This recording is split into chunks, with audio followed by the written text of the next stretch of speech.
For 70 years, scientists have chased the ultimate energy source, fusion, the power that lights up the stars. The joke was always that it's 30 years away and always will be. But right now, in our decade, that's finally changing. Giant new reactors are being built, and one company says it will hit a historic milestone within just a couple of years. So how does fusion work? Why is it so hard, and are we really close this time? First, what is fusion? The nuclear power we use today is fission, splitting heavy atoms apart. Fusion is the opposite. It smashes the lightest atoms, forms of hydrogen, together so hard that they merge into helium. And in that merging, a tiny bit of mass converts into a huge burst of energy. It is exactly the reaction powering the sun, and it would be the perfect fuel. The hydrogen comes from water, so the fuel is nearly limitless. It releases no carbon, and unlike today's reactors, no long-lived radioactive waste and no risk of a meltdown. The energy density is staggering. A small cup of fusion fuel holds as much energy as tons of coal.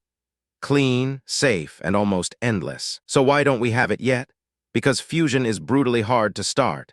Atomic nuclei are all positively charged, and like magnets, like charges, fiercely push each other apart.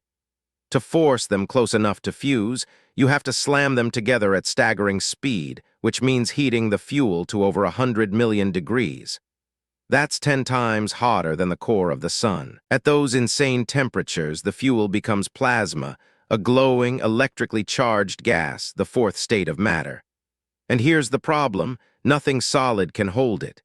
Any wall it touches would be vaporized, and worse, touching the wall instantly cools the plasma and kills the reaction.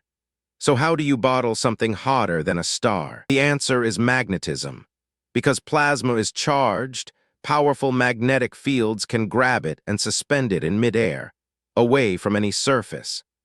The leading design is a donut-shaped chamber called a tokamak, where magnetic fields form an invisible bottle, trapping the burning fuel in a ring and holding it in place. For decades, the magnets simply weren't strong enough to hold the plasma well enough to win. That's the big breakthrough driving today's excitement: a new generation of high-temperature, superconducting magnets. They are far more powerful, which means reactors can finally be smaller, cheaper, and strong enough to reach the point of real energy payback. That has set off a global race. In France, a giant international project called ITER is assembling the largest tokamak ever built. Meanwhile, nimble private companies are moving fast. Commonwealth Fusion's reactor, called SPARC, is already most of the way built and aims to produce more energy than it consumes within just a couple of years. Everything comes down to one magic number called Q. It's the energy you get out divided by the energy you put in. For a real power plant, you need Q well above 1. More energy out than in, again and again, continuously. Labs have briefly crossed that line, and the first fusion plants designed to deliver electricity to the grid are now being planned for the 2030s. After 70 years, fusion is shifting from a distant physics dream into a hands-on engineering race. The power of the stars, captured on Earth, could give us clean, limitless energy and reshape civilization itself.